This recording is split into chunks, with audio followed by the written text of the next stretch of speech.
Good morning, and welcome to the 2014 Panel and Engineer Lumber Conference and Expo in the Omni Hotel at the CNN Center in Atlanta, Georgia, USA. This is the first of 4 live broadcasts you'll see today, and we're very lucky to be joined today by our first guest, Rich Donnell. And this broadcast is sponsored by Samuel Strapping Systems. Rich, thanks for joining us. It's great to be here this morning, Jay. Rich, can you just give a little bit of an overview about what we should expect to see at this conference? Yeah, Jay, it's going to be a good day and a half event here. Have about 43 speakers lined up during the course of 2 days. 75 exhibitors in the exhibitor hall. You can hear them behind us right now. It's only about 8 o'clock, but it's a good crowd already. And, and they're dressing like our Panel World magazine that we publish. We cover the structural and non-structural wood products industries, the OSBs, the particle boards, plywood, those industries, engineered lumber. And that's what we tailor our conference after. We follow that same format, and so the speakers, the sessions, the keynoters, the technology sessions will all be geared to those range of subject matter. Can you tell us about some of the keynoters we should expect to see today? Yeah, Jay, again, it's great. We got 4 speakers lined up this morning. I'm real excited about it because they're pretty big hitters in the industry, most of them. The first one's actually economist Roger Tutterow, professor of economics at Mercer University. Roger is well known nationally. He's one of these guys you'll see on TV occasionally who, they're calling him in to ask him questions, forecasts on the economy, this kind of thing, analyses. He's sought out by the media for comments. He's sought out by corporate clients who want his statistical models and forecasts. And this is the 3rd time he will have spoken for us. He was here in 2010 and 2012. And we keep having him back because, first of all, he's a very entertaining speaker.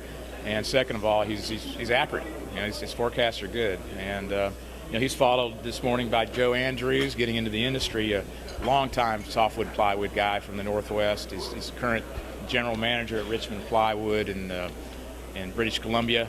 It's a co-op venture, so it's organized a little differently, and he's going to address some of the challenges of running a business that way. He's followed by Kelly Shotboat, who comes from the non-structural end, the composite panel, particle board, MDF end. Kelly is the president of Flakeboard Company, which is a Canadian-based company that recently sold to Araco of Chile. And Kelly's been around 35 years. He's really led the growth of that flakeboard company, and that combination, Flakeboard Araco, is now, I think, the 2nd largest producer of composite panel in the world. And Kelly's going to address sort of how they're transitioning, that merger is transitioning into a new era of composite panel products and production. And then finally this morning, Dean McCraw, who is well known in forestry circles. He's a forester certified, came up in the logging, harvesting ranks, and also tree farming, forest planting, seedling planting. And he's planted 500 million trees in the southeast for Rayonier Company for about 15 years, and now he's an independent operator with McCraw Energy. And he's going to address the timber supply. What do we have? Is it really there? What size is it? How long is it going to last? Who's using it? Who's fighting over it? The different industries. The energy industry wants some of it now, and so they're competing a little bit with some of the panel industry for that timber supply.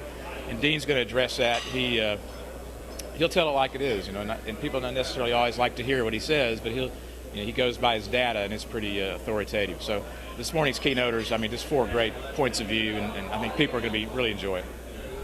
Rich, tell us why an event like this, a face-to-face event like this, is so important in a day and age where emails and social media are constant, and why is a face-to-face event like this just important?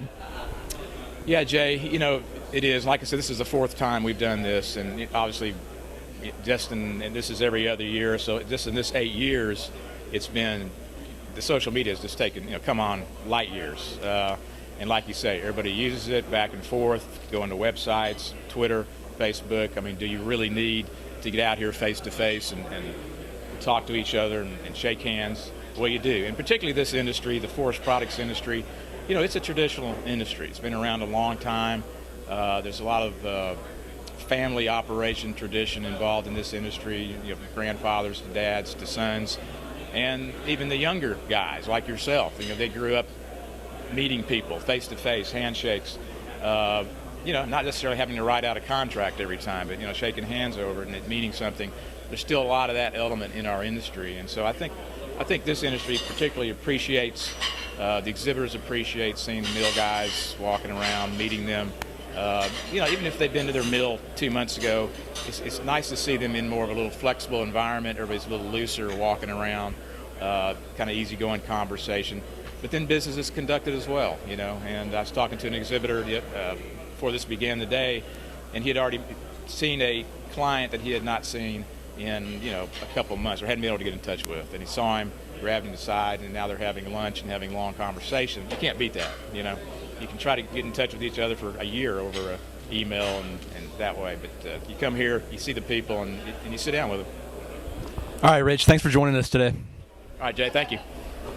It's going to wrap up our first live broadcast today from the Panel and Engineer Lumber Conference and Expo in the Omni Hotel at the CNN Center in Atlanta, Georgia, USA. Be sure to check back in with us at 10 a.m. for our second live broadcast today. Until then, this is Jay Donnell signing off.